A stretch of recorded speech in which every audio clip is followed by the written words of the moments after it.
Hello and welcome to another video. Today I'm going to talk about 7 hidden mistakes that are draining your business, and you want to stick around for number 7 because that might save your sanity. So let's begin. Mistake number 1. Your teams are too nice to you. When you present your ideas, when you try to implement a new plan, whether it's a sales or marketing plan or any other type of plans, your teams are saying, yes, this is a perfect idea, this is great, and so on. But once you get into action and implementing those ideas, they flop, and you're looking for someone to blame. Well, the problem is that you created the yes man culture. Maybe you dismissed too many ideas, that some people that don't agree with you, they don't want to participate anymore, or maybe they are afraid of you to say something or may get fired. And all of this is because of your bad leadership. So you need to cultivate an environment so people can come forward and express their own ideas with you. So next time you go into a meeting, instead of asking for approval from everyone, ask for real constructive feedback. And better way is to ask them to just tear my ideas apart for me.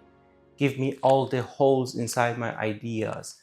Give me all the blind spots that I don't even see. So work on that one and create and cultivate a culture that people can express themselves. That is extremely important. If you don't pay attention to this one, in long term, it's gonna hurt you so bad. Mistake number 2. You keep your toxic employees around. That's one of the biggest mistakes that everyone talks about, but nobody wants to do anything about it. The real reason is that normally those toxic people, maybe the people that are abusing other employees or they have a really bad behavior, insulting, those are good employees. They are normally good employees, or they are part of your friends or family circles, which makes it really hard for you to identify them in the first place and then replace them. But if you don't do that, you're gonna lose your top talents, many more employees as well down the line.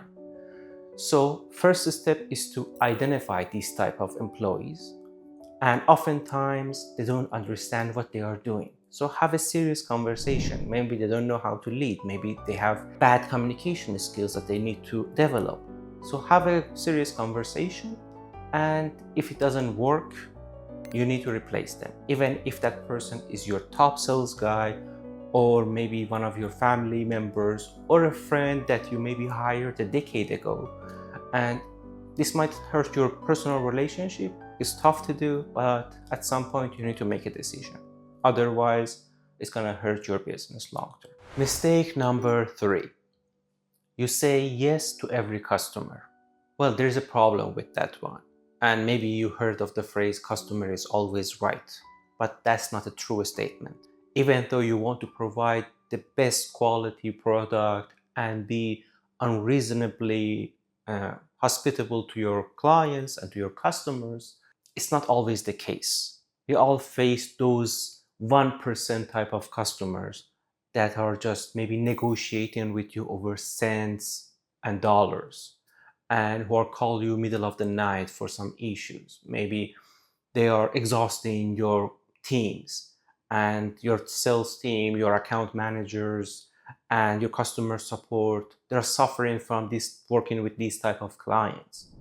And if your business is not dependent on the revenue coming from this type of client, and you have the option, then you need to sometimes let these customers go. You need to replace them with the customers that you have a long vision and you see that, okay, there is a collaboration over here, and long term you can help them and grow together.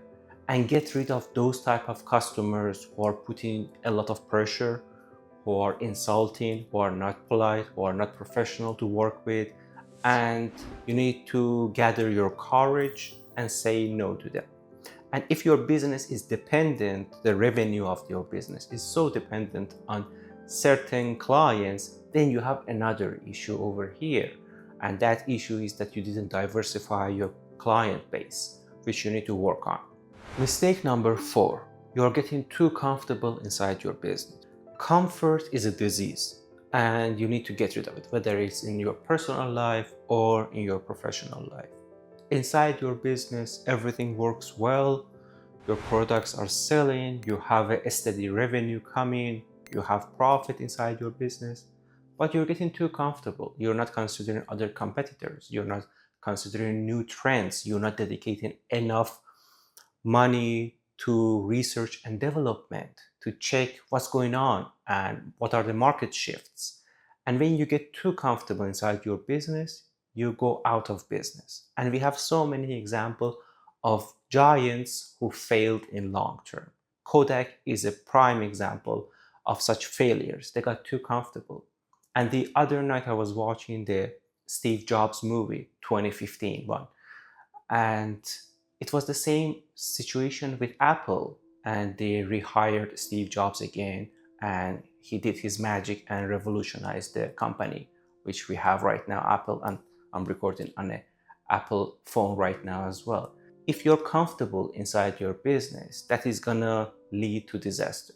But if you're okay with it, if you're not ambitious enough and you don't care about scaling up your business, diversifying, or building a legacy, maybe you are just too comfortable here, then I have nothing to say. A quick break over here. If you're still watching this one, thank you so much. Please give it a like, subscribe to the channel. I have 3 subscribers as I'm recording this video. One of them is myself with another account, and 2 other people I don't know. So I really appreciate if you help me to grow the channel as well, which is gonna help me to grow my business too. And let's move to the next one. Mistake number 5, you're ignoring your numbers. Numbers are really important because you can measure what's going on inside your business. Normally, business owners, they know their sales numbers, their revenue numbers, but they don't know the leaks that are going on inside the business. They didn't go deep inside their accounting department. Maybe you don't even have an accountant. Maybe you don't have a bookkeeper inside your business. And there are so many leaks that are going on. You need to understand every number that is going on inside your business, starting with accounting, and go and find other metrics for each department, which comes in different forms and shapes. For example, you want to know your customer acquisition costs. You want to know that the turnover, employee turnover, customer turnover. You want to know the retention rate of these type of clients that you are acquiring. And there are so many numbers that inside your business that can help you to measure and optimize your systems. But the first thing that I highly recommend is to hire an external or internal bookkeeper and go through those ledgers, maybe for the past 6 months or a year. Go line by line, edit every line and check what's going on, check your receipts, maybe ask questions. Why did we spend $5,000 for a dinner 6 months ago that you might have missed? So you need to ask questions, you need to check, you need to audit, and every 6 months, every year, hire an external accountant to come inside and edit your whole books.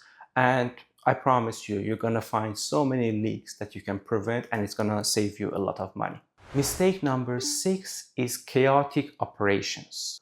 You start a business, you're focusing on your sales, but you forget that these are people working in your environment. You don't have any systems in place. You don't have any task management system. They don't even know their job responsibilities, their positions. Who should they report to? If something goes wrong, what's going to happen? Who's going to make a decision? So all of these things require a good system in place, and you need to organize it. A little bit of discipline over here is going to go a long way for you. Start by implementing some sort of task management system, and after that, write down every job responsibility, description. What are these people gonna do? Who should they report to? Who should train them? If you don't have a hiring process, you need to come up with a hiring process, a firing process, promotion process. All of these things will help your team to be more efficient. And once you manage to do that, once you bring some discipline inside your organization, then you will see a big change. It's gonna take a lot of work, but a messy operation is gonna lead to disaster. So pay attention to your chaotic operations and bring some order into it. And the last mistake. This mistake is killing so many founders. It's gonna affect your personal life and your teams and your company. So you need to pay attention to it. Most business owners are burning out. And there is one big reason for it. Most business owners, most founders, most visionaries, they are control freaks. I'm a control freak myself, so I can understand it. But you need to learn that you cannot do everything by yourself. You cannot be the expert in every subject. You hire people to do it for you. You need to build systems. You need to delegate. You need to learn how to coach and lead. And I have a big challenge for you. Take your health seriously and go on a 1-week vacation. Most of the time, I talk to founders and executives, they're all afraid to take a vacation. What if something goes wrong? My response is that you didn't work long enough to build all these systems and infrastructures that dependent on you. What if, God forbid, you just die? What's going to happen to the company, to your business then? So then you need to take a vacation. And I promise you, 90% of the time, if you have done the job for the past few years, you're going to take a vacation, you come back and you see that everything worked perfectly. Just get rid of that fear. And if something goes wrong during your vacation time, then you need to work on it so you can just separate yourself from the business slowly. Anyway, if you got value out of this video, give it a like for me, subscribe to my channel, comment down below what do you think about these 7 hidden mistakes. And if you have any ideas for in your business, or if you have any issues that you want me to address, comment them down below for me and I will be happy to speak with you. See you.